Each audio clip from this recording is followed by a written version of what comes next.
Welcome to another episode of Game Changers for Government Contractors. Today, we are going to be talking about 10 rules for social media. Now, these are Mike's rules. I think they're really simple things. Most of them are common sense, but I want to run through this. Let's dive in. The number one rule is probably the most obvious. It's to actually use social media. I run into a lot of people that are terrified of it for a variety of reasons. And I think one of those reasons is you're not using it. The more you use social media, when I say social media, it's all of the platforms, whether it's YouTube, LinkedIn, Twitter, X, whatever it's called today, any of those platforms. The more you use social media, the more you get comfortable with it. And I will say this. This is not one of the rules here, but I'm going to add it. Maybe this is number 11. Not only should you use social media, use specific social media. And in government contracting, LinkedIn is hands down by far the number one. LinkedIn first, YouTube second. Those are the two. Starting with LinkedIn, use social media. Number two, don't act like a fool. Don't act like a fool. Everyone can see what you're doing. You're leaving a history that's out there. Don't act like a fool. I see too many times where it's not even a political thing, because I really don't like when people get into politics and start posting all that on LinkedIn. They go down the rabbit hole of politics. They go down the rabbit hole of religion or anything else. Those are all annoying on their own right. But the things that are really annoying for me is when people get into these ridiculous diatribes or whatever you want to call it on LinkedIn in their niche where they're arguing with people. I see this all the time with expert to expert arguments where people are saying, well, I think what you're saying is complete BS, Mike. I think you're leading people astray and all this. And they just do paragraphs and paragraphs of just complete nonsense bashing that person when in reality, neither party's wrong, but both parties have an opinion. A lot of times that's the case. Both parties have an opinion and no one's wrong. Because see, two things can be true at the same time. Most people don't realize that. Your opinion can be valid for you. My opinion can be valid for me. And that's okay. It's one thing to disagree with somebody. It's another thing to start calling them names and just acting like a fool. Don't act like a fool. If you want to disagree. Disagree with me, but do it in a way that's respectful to me, the platform, and the other people that are watching it, because nobody wants to watch a circus on this stuff. I take that. Some people do enjoy the circus, but there's other platforms for that. That's what Twitter, X is for. That's what Facebook is for. Those platforms are for that. LinkedIn is not for the drama. It's just not. Okay. So don't act like a fool. Number three, be yourself. You guys see me in a t-shirt and a ball cap all the time. That not only is me when I'm here, but if you catch me out at Walmart, if you catch me out at one of my favorite restaurants, this is most likely how I look. I'm just being myself 24/7. It's so hard to put on some sort of facade around your personality and all of that kind of stuff. I just don't recommend it. Be yourself, because when you're being yourself, you not only create this authenticity about everything you do, you create approachability. And people can walk up to you and feel like, hey, I can talk to you because I feel like I know you. And I feel like you're real. You're down to earth. People love that. Now, look, if the real you is in a suit and a tie, be in a suit and a tie. If the real you is off somewhere in the jungle most of the time, shoot your videos in the jungle. I don't care if it's in the desert, whatever. Find a way to be yourself more, because that's the thing that will ultimately separate you from everybody else when you are yourself. It's not just the way you look, the way you dress, the way you sound, but the way you talk to people, your natural surroundings. Like, this is my office. This is the office I work in. I don't have some studio that I go to once a quarter and shoot all my videos and sit in front of a jet plane and a G-Wagon and all that kind of stuff. I don't have a set of things that aren't real. This is me. This is my life. This is where I am. And people love that. There used to be a time where people loved high production.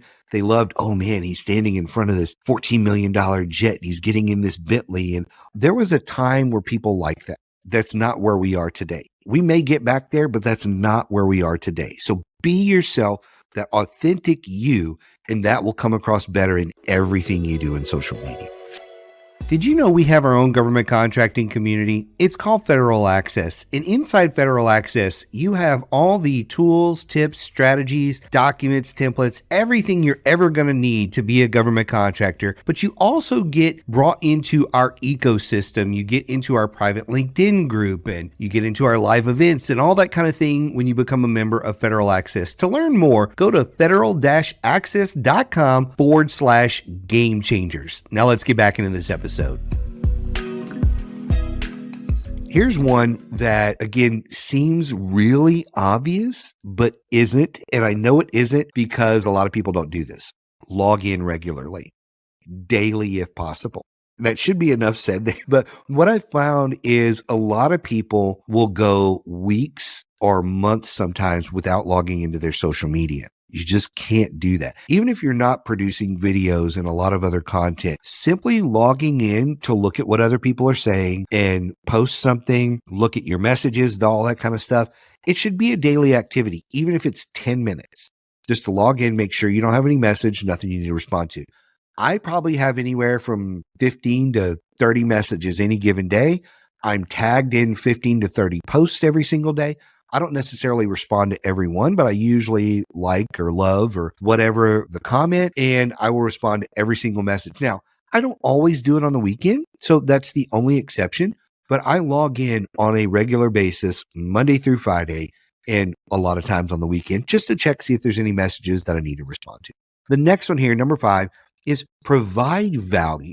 80% of your post should not be a sales pitch. They should be you providing some sort of value to the market, whether it's a thought or a concept or a simple little training video. It's something where you're providing value. And then the next one is occasionally, about 10 to 15, maybe 20% of the time, it's okay to pitch your stuff.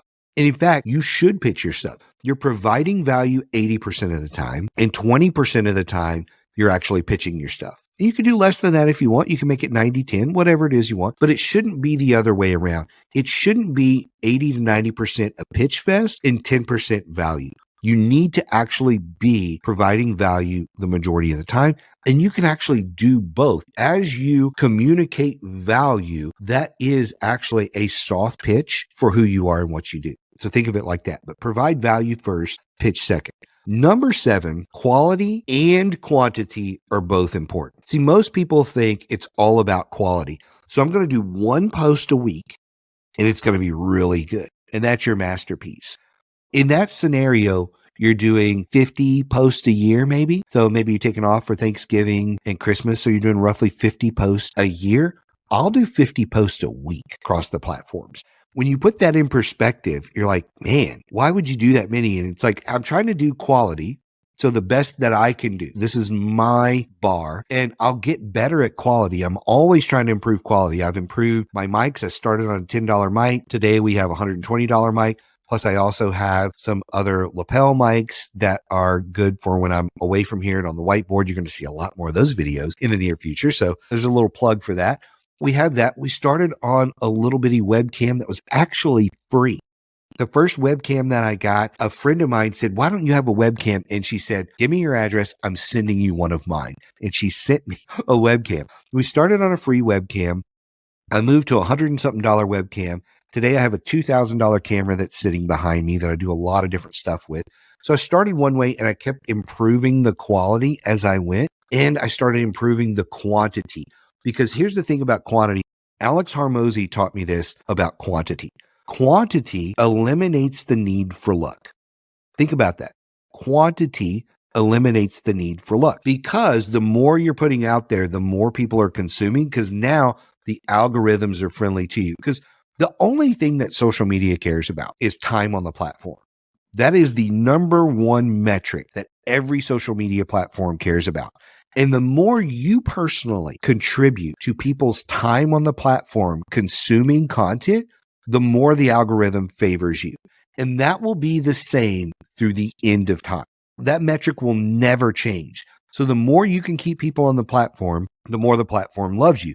You're not going to get that by doing one post a week.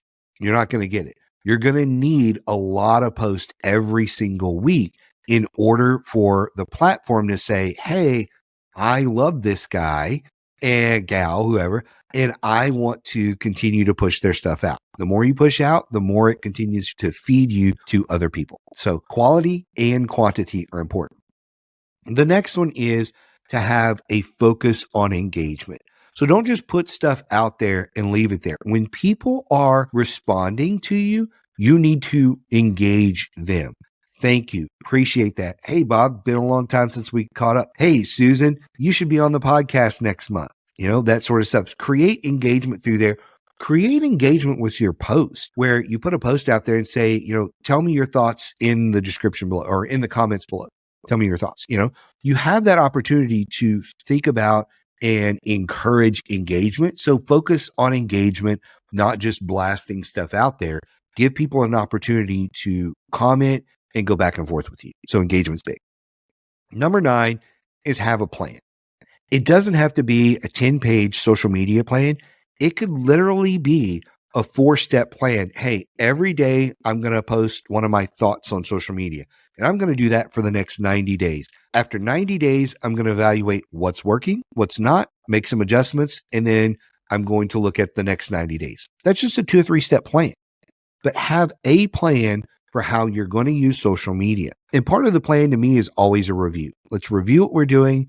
I try to review it every 2 to 3 months and see, this is what I like, this is what I don't like, this is what's excruciating, this is what's killing me right now, this is what I'm really thriving on this, and I make adjustments. So I'm constantly kind of ratcheting up the effort in different areas about every 90 days or so.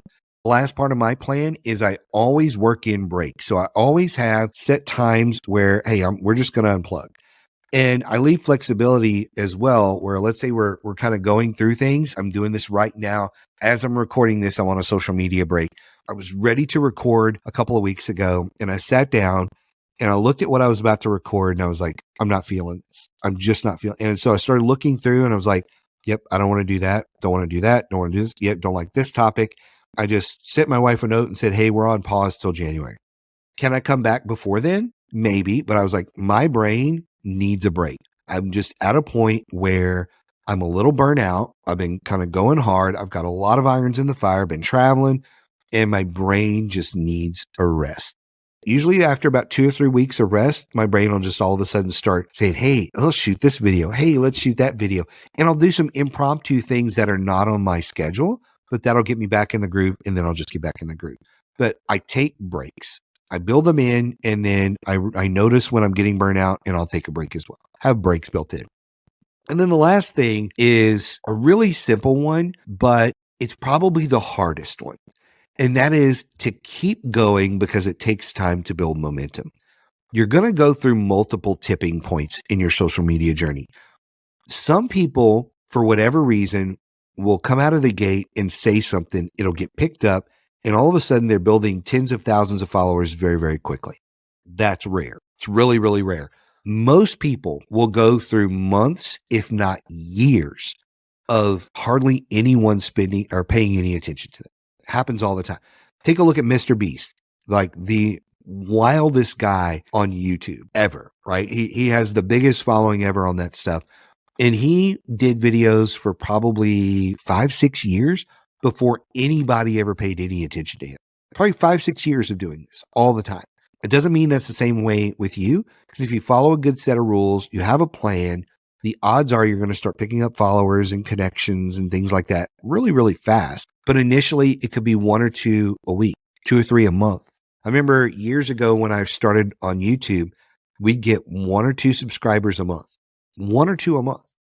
And now I'm getting 300 a month. Now, it's taken about 2.5 years of dedication to that to get it there. And we have sprints where we put in additional videos and different things and tips and tricks that we use to make that grow. But we started 1 or 2 a month, and now we're at 200 or 300 a month. It varies somewhere between 200 and 300. I expect it to get to a point where there's 1,000 a month, and a point where there's 2,000 a month and 3,000 a month. It's the same way with LinkedIn. We started it, and it was mostly us reaching out to people. And it was, 20, 30 people a month, then 100 people a month, then 500 people a month. And it just kept growing and growing and growing. And the engagement grows. You've got to stick with it and keep going and not worry so much about the vanity metrics of how many people are liking, sharing, subscribing, all that kind of stuff. You can use those as a metric to say, am I doing the right content? What out of those clicks, those likes, did people like? Because maybe you only got 10 likes last month on your stuff, but it was all on one video or all on one post. So you can know what things are triggering your audience. And that's good to know. But don't get wrapped up in saying, well, I only got 10, so now I'm going to stop doing social media. This is a multi-month, if not multi-year game to make it work. So keep going. Keep improving. That may be number 11 here. Maybe I've come up with 11 or 12 rules of social media. It's really difficult when you're doing it by yourself to keep going. So I really encourage you to keep going. I really encourage to keep looking at what you're doing and improving. And if you do that and you stick with it and say, look, I'm going into this with the long-term mindset of I'm going to do this for a year and then I'm going to reevaluate. I'm going to reevaluate, the platforms and this and that. And then I'm going to do it for another year. If you go into it with a long-term mindset like that, like, hey, I'm going to keep doing this no matter what, but I'm going to keep evaluating and keep getting better, it'll change the game for you. If you have any questions about what you're doing with social media, how are you using it, how to target people in government contracting, I'd be happy to talk with you about this. It's some of the things that I coach my clients through all the time through our coaching session. We'll see you next time. I really hope you enjoyed the podcast today. If you did, I would really appreciate it if you would like and subscribe to the podcast and screenshot it and tag me on LinkedIn or whatever social media you use. So thank you again for joining us today, and we'll see you next time.